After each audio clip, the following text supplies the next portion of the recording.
Graças a Deus, hoje a gente continua aqui com a nossa aula de missiologia, que é a disciplina que estuda sobre missões. O missiólogo é aquele teólogo que se especializa em missões. E a missiologia é uma disciplina aqui dentro do curso básico. A gente vai pensar agora a metodologia dos apóstolos. Como é que os apóstolos eles atuaram no campo missionário? E para isso nós vamos tomar já o livro de Atos dos Apóstolos e nós pretendemos estudar o livro todo hoje, não no detalhe, mas com esse tema aqui, a metodologia. No capítulo de número 1, eles estão obedecendo uma ordem que o Senhor Jesus deu: fiquem em Jerusalém. Fiquem em Jerusalém até que do alto vocês sejam revestidos de poder. Então é o livro de Atos, também chamado de Atos do Espírito Santo. O Espírito Santo ele é a pessoa que vai levar os apóstolos para as missões. Se nós não tivermos o Espírito Santo na obra missionária, a gente vai ter aqui metodologia, nós vamos ter estratégia, na verdade nós vamos ter um ativismo cristão. Vou até escrever aqui para vocês, ó. Ativismo. O que é o ativismo cristão? Vamos pescar, que nem os apóstolos. Pode ser, irmã? Vamos pescar. Quem é que disse vamos pescar? O apóstolo. Qual apóstolo? Pedro. Era para ele pescar? Não. Por que ele foi? Porque ainda o Espírito Santo não tinha vindo, não tinha descido. Jesus ressuscitou dos mortos, mas ficou por isso mesmo. Eles não sabiam bem se era uma realidade ou se eles estavam tendo uma espécie de experiência profética, experiência mística. Mas, Senhor, eles não sabiam muito bem. Então, naqueles 40 dias que Jesus aparecia e desaparecia, aparecia e desaparecia, eles não sabiam muito bem o que ia dar aquilo dali, como que ia se dar. Jesus dava instruções e sumia. Jesus vinha de 7 em 7 dias, só no domingo. Então, como saber que não é uma visão? Como saber que não é uma experiência profética? Não dá para saber. Até que Jesus disse claramente, aí a Bíblia diz que foram reunidos 500 pessoas no dia da ascensão de Jesus. Quem diz isso é o apóstolo Paulo. Paulo fala que quando Jesus ele subiu aos céus, havia mais de 500 pessoas presentes que viram o Senhor Jesus subindo e desaparecendo no meio das nuvens.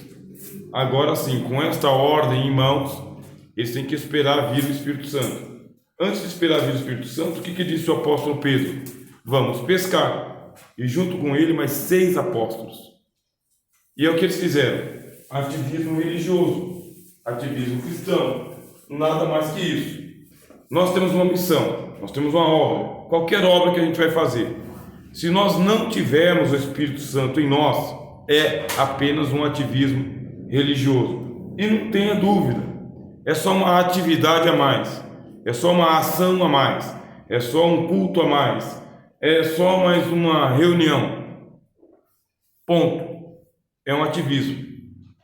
Existe esse ativismo cristão, existe o ativismo islâmico, judaico, budista, hindu, espiritista.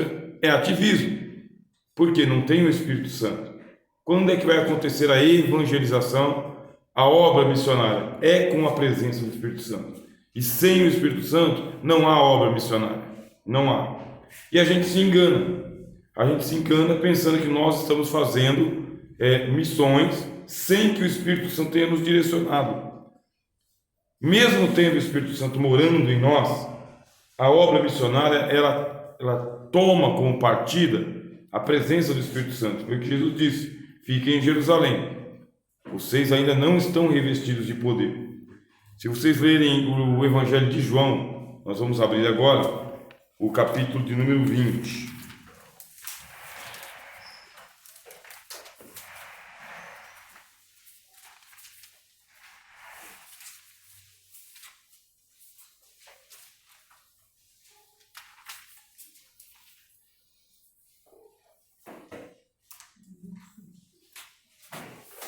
Agora que a gente achou João 20, vamos ler aí o 22. Então vamos anotar aqui, ó. João 20, 22. Quem tem uma boa voz aí melhor do que a minha hoje, pode ler.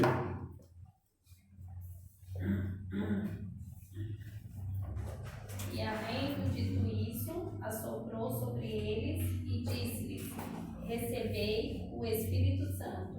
Ali está o Senhor Jesus. Antes de subir aos céus, deu instruções. Foram 40 dias entre a ressurreição e a ascensão.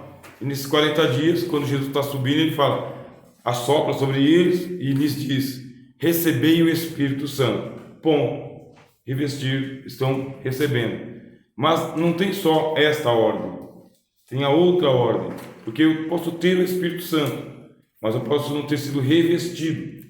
Então eu estou vestido, mas eu tenho que ter revestimento. Então eu estou vestido, aí vem aqui o revestimento. Então é uma peça a mais, um revestimento. Agora sim, fique aqui em Jerusalém, até que do alto você receba o paletó ungido, o revestimento do Espírito Santo. Ah, Senhor, mas eu já tenho o Espírito Santo. Quando ele soprou, eu recebi o Espírito Santo para minha salvação, para minha iluminação, para que eu possa entender as doutrinas do reino, para que eu possa ser crente e ser salvo. Então você está selado com o Espírito Santo. Apenas você está aqui, ó, selado. Mas o que tem que acontecer? Tem que ser também revestido. E para que tem que ser revestido? Para ser testemunha. É o que Jesus diz.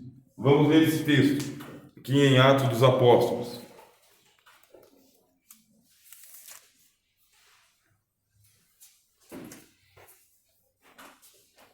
Capítulo 1, versículo 5.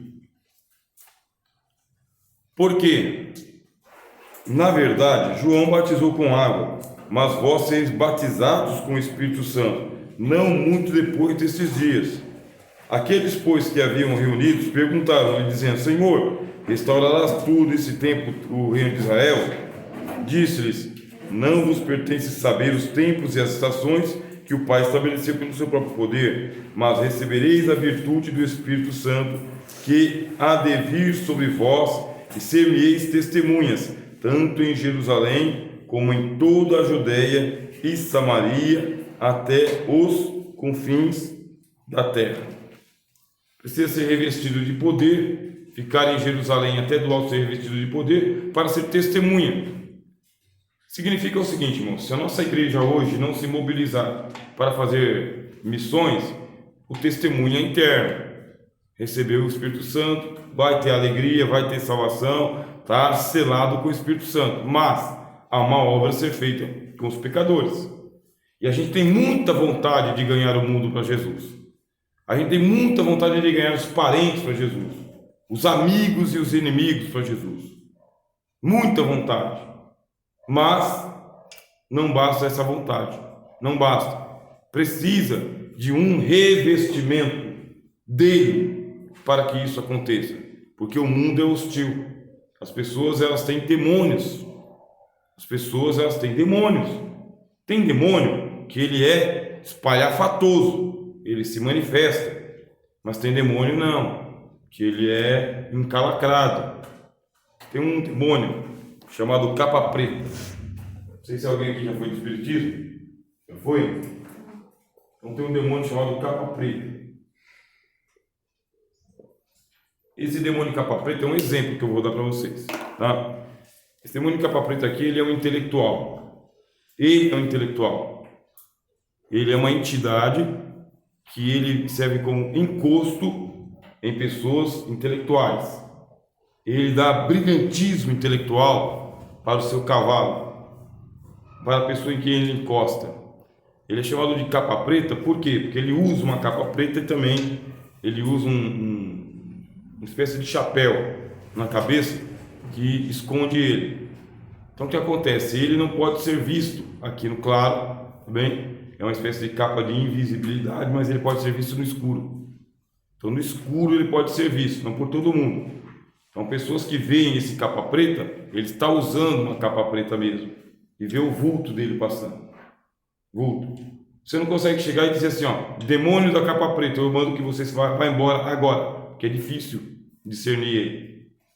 Ele mora nos argumentos. Ele anda nesse negócio aí de ciência para lá e para cá. Ele é bom em contar conversa. Bem, ele tem outros nomes em outras culturas. Ele tem o nome de Mefistófeles em outras culturas. Fausto em outras culturas. Apolo na cultura dos gregos. Ele é o deus da sabedoria. Ele é um demônio que você não vê ele se espumando. Ele trabalha sutilmente. Aí lá vai você pregar o evangelho sem revestimento de poder. E você pega uma pessoa estudado mesmo. E esse demônio, ele dá um brilhantismo para que essa pessoa ela consiga raciocinar muito bem e articular muito bem. Você não está revestido de poder e lá vai você conversar com essa pessoa. Acabou para você. Se ele não te levar para o lado dele, ele abala os seus fundamentos de fé. Por que a gente tem que ser revestido de poder? Porque a gente está invadindo o mundo do diabo. Está invadindo o mundo das trevas. O próprio Senhor Jesus mostrou isso quando ele foi primeiro a ser batizado. Aí ele foi batizado no Jordão. Assim que ele foi batizado no Jordão, a Bíblia diz, os céus se abriram. Foi um negócio assim, extraordinário. Os céus se abriram. E quem desceu? O Espírito Santo. Nem Jesus fez missões sem o Espírito Santo. Nem ele. Por mais que ele já tinha sido gerado pelo Espírito Santo, era o Filho de Deus. Nem ele fez missões sozinho. Primeiro o Espírito Santo veio. Quando o Espírito Santo veio, levou ele para o deserto. E o que aconteceu? Antes dele curar enfermos, antes de ele perdoar pecados, antes de ele pregar os seus sermões, antes de ele contar parábolas, antes de ele trazer profecias, ele foi lá no deserto para poder fazer um enfrentamento contra o diabo. Todos nós que vamos nos envolver com evangelismo e missões, vamos encontrar o reino das trevas. O apóstolo Paulo falou, é o reino das trevas. A carta aos Hebreus diz, é o império de Satanás. Na carta aos Colossenses e na carta aos Filipenses, na carta aos Efésios, Paulo fala que eles andam aí, vagueando no ar. São os espíritos do ar operando nos filhos da desobediência. Tenho muita vontade. Busca o revestimento de poder. É o que os apóstolos fizeram. Você pega eles aqui, eles estão 10 dias depois da ascensão de Jesus. Eles estão reunidos num lugar que cabe ali em torno de 200 pessoas, 150 pessoas, é um cenáculo. Então as casas em Jerusalém eram casas pobres também. É uma casa só, de um cômodo só. Isso aqui foram as escavações arqueológicas que nos disseram. Eram casas pobres, tá bem? Aí a divisão dentro da casa era feita com cortinas. As cortinas faziam divisão dos cômodos, mas era um barracão, casa dos pobres, muita gente para morar ali. A casa do rico, ele tinha um cenáculo, e a escada era pelo lado de fora, bem, pelo lado de fora tinha uma escada, e ali era um cenáculo, de cena mesmo, aonde aconteciam as festas, um salão de festa. Salão de festa, o povo judeu era o povo festivo, festeiro, era o povo hospitaleiro também, recebia peregrinos de longe, mas não todo o povo judeu também, não vamos generalizar. Esse cenáculo parece que é a casa de João, parece que é a casa de João, não dá para ter certeza, porque aí é onde Jesus fala, né? Mulher, eis aí o seu filho, João, eis aí a sua mãe. Aí passou a recebê-la, a Bíblia diz. Outros dizem que pode ser a casa de Maria. Outros dizem que pode ser a casa de Marta. Não sabemos. É de um daqueles discípulos de Jesus. É um cenáculo. Estavam reunidos ali, fazendo uma oração contínua, 10 dias consecutivos. Aí veio o Espírito Santo para inaugurar a obra missionária. E como que ele veio? Ele não veio como um sopro. Recebeu o Espírito Santo. A Bíblia diz que ele veio como um som veemente e impetuoso. Vai inaugurar as missões. Veemente e impetuoso. E uma visão de línguas repartidas como que de fogo. e repousou sobre os 120, meus irmãos. 120. Olha só, a presença do Espírito Santo. Uma igreja, um departamento, uma liderança que diz o seguinte: nós vamos fazer missões, nós vamos nos envolver com missões. Queremos. Tem gente. Começa por onde? Cenáculo de oração. A igreja tem que se mover em oração. Toda a igreja presente tem que se mover em oração. Tem que orar direcionado para as missões. Não só a oração de um dia, mas uma oração contínua. São 10 dias consecutivos, pedindo o revestimento de poder para que venha o Divino Espírito Santo. Quando ele vem, meus irmãos, ele vem justamente com todos os dons, com todo o poder, com toda a virtude, para que a igreja do Senhor Jesus receba. Essa é a história dos avivamentos, tá bem? Os avivamentos, eles começaram com oração, aí testemunho no país de Gales, tá? Testemunho que aconteceu lá no país de Gales. O que acontece? A Inglaterra e o Reino Unido haviam ali homens do movimento chamado puritanismo, tá bem? Aí esses puritanos, eles viram que a igreja, isso aqui é uma mensagem impactante, hein? Terrível, hein? Terrível, quase uma doutrinação. A igreja anglicana, a igreja da Inglaterra, ela estava corrompida. A igreja da Inglaterra, ela pagava altos salários para os seus bispos, para poder fazer reza pelos mortos. Eles faziam reza pelos mortos, e eles tinham uma corrupção na igreja, era uma vida mórbida, uma vida mundana. Então os crentes da igreja anglicana na Inglaterra ia para o culto, tinha um livro chamado Livro da Oração Comum, aonde o pessoal só dizia amém. O sacerdote lia e a paróquia dizia amém. Lia o sermão e a paróquia dizia amém. Aí surgiu um movimento dentro da igreja anglicana chamado puritanismo. Um livro que eu recomendo que vocês um dia comprem. É esse livro aqui, ó. Tocha dos Puritanos.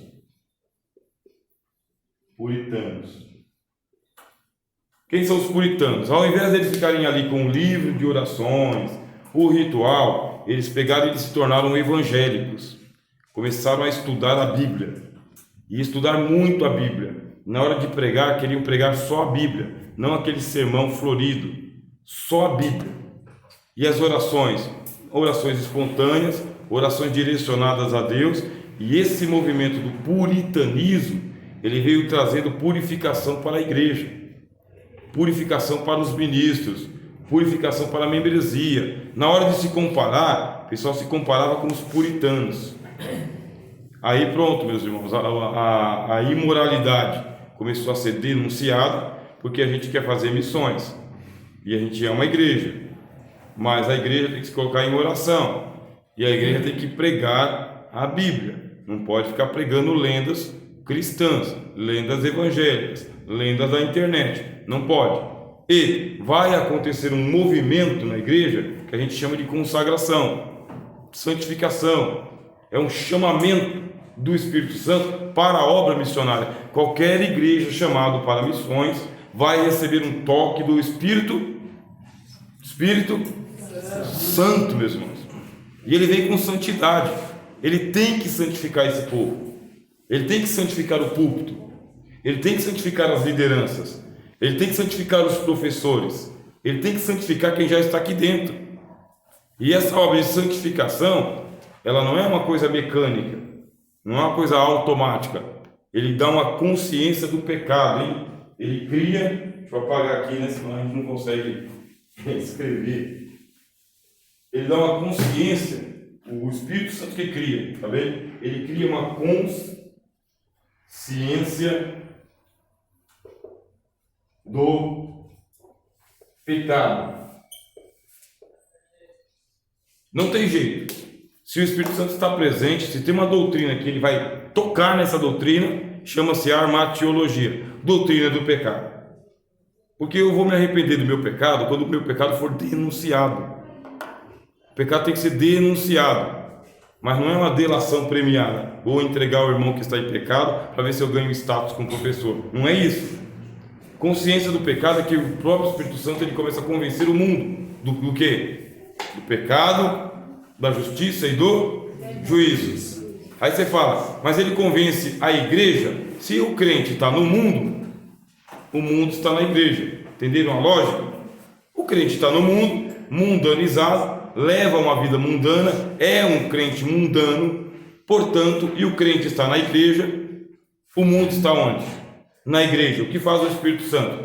Alguém ele vai tocar, é só orar mesmo. Não precisa fazer muita coisa não. É só orar, dobra o joelho e começa a pedir: Senhor, manda teu Espírito Santo para santificar a igreja, santifica a tua igreja, Senhor, santifica a minha vida, porque está escrito assim: Pai nosso que estás nos céus, santificado seja o teu nome. É para que o nome de Jesus seja santificado, é para que o nome do Pai seja santificado, é para que a Nova Jerusalém seja a santa cidade de Deus. Santidade, meus irmãos, santidade, irmãs. O Espírito Santo começa a santificar a igreja.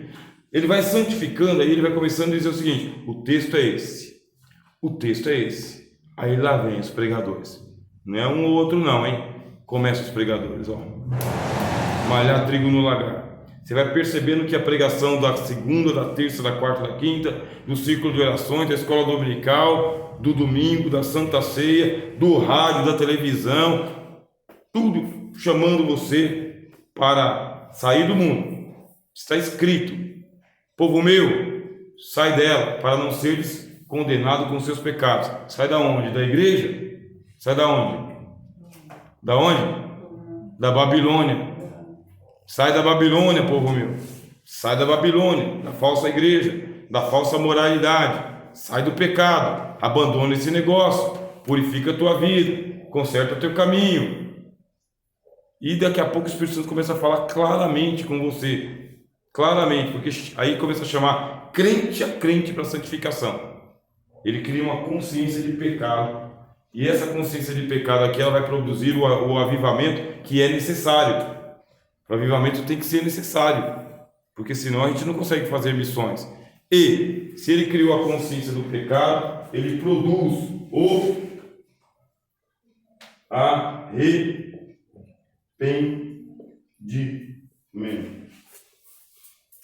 A palavra arrependimento no grego também, que é a língua em que o Novo Testamento foi escrito, eu não cito muito grego, mas de vez em quando eu vou trazer para vocês, tá bem?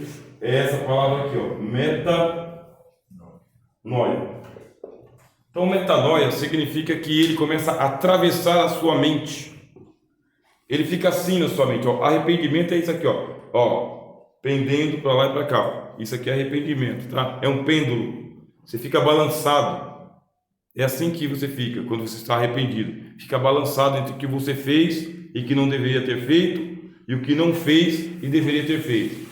O que você fez e não deveria ter feito, e o que você não fez e deveria ter feito. Fica assim, nesse arrependimento. No grego, significa que ele está atravessando, está indo além da sua mente. Não é um pensamento seu, não é um remorso, não é uma lembrança, não é só uma tristeza. É ele fazendo uma cirurgia na tua mente, cumprindo o que está escrito no profeta: vou tirar o coração de pedra e vou colocar o coração de carne, para que nesse coração eu possa escrever as minhas leis. Ele começa a produzir um arrependimento na igreja, e o arrependimento só vem pela pregação do evangelho na sua pureza, na sua inteireza, na sua integridade. No evangelho da nova era, meus irmãos, esquece esse evangelho cult aí, essas heresias, para com isso. Essa linguagem aí neurolinguística que querem usar aí, não precisa de mensagem motivacional, nem de cena triste, não. É abrir a palavra assim, ó, e ler a palavra, ler e explicar e explanar, e deixar o Espírito Santo usar você que está aqui. É você que vai ler. Do mesmo jeito que a palavra te impactou, vai impactar o povo. Agora, você é o primeiro a se arrepender. Você é o primeiro a entrar em estado de arrependimento. Entrou em estado de arrependimento, o que aconteceu aqui no país de Gales. Esses puritanos levantaram a bandeira, começaram então a surgir pregadores puritanos. Esses pregadores, eles começaram a pregar só a Bíblia. Olha, não dá para ser crente e ficar postando em rinha de galo. Não dá. Você não sabe que isso aí é um jogo, e é um jogo violento e cruel, e que tem muita e muita picaretagem. Isso daí não dá. Não dá para você participar da mesa do Senhor e da mesa dos demônios. Não dá. Não dá para você ser verdadeiro no culto e um trambiqueiro lá fora. Não dá. Você tem que ter coerência, integridade, justiça. Tem que ser um homem reto, uma mulher reta. Aí lá vai você, vai remendando seus caminhos, vai mudando seus caminhos. Eu estou falando de missões, irmãos. Eu tenho que salvar o mundo lá fora, mas e a igreja aqui dentro? Eu vou trazer perdido para dentro de uma igreja de gente perdida? Eu vou trazer pecador para dentro de uma igreja pecador? Para trazer uma moça de lá do mundo aqui, encontrar um irmão que é um pegador de irmãs? Na hora que ele vê a mulher chegando assim, ele vai fazer com ela também o que faz com irmãs. Não é? Não dá. Então tem que colocar a casa em ordem. Coloca a casa em ordem de cima a baixo. Fica tranquilo, é o Espírito Santo. Quando os profetas dizem que a figueira vai balançar, balança mesmo. Balança. Ou é igreja ou não é, meu irmão. Ou é igreja ou não é. Ou é de Deus ou não é de Deus. Ou vai para o céu ou vai para o inferno. Ir para o inferno dentro da igreja é um desaforo. Está perdendo tempo mesmo. Está perdendo tempo. Vai para o inferno, mas vai com gosto. Entendeu? Vai com a cara e com a coragem. Mundão aberto. Agora fica tentando uma coisa e não consegue. Aí o Espírito Santo começa a dar aquelas pegadas.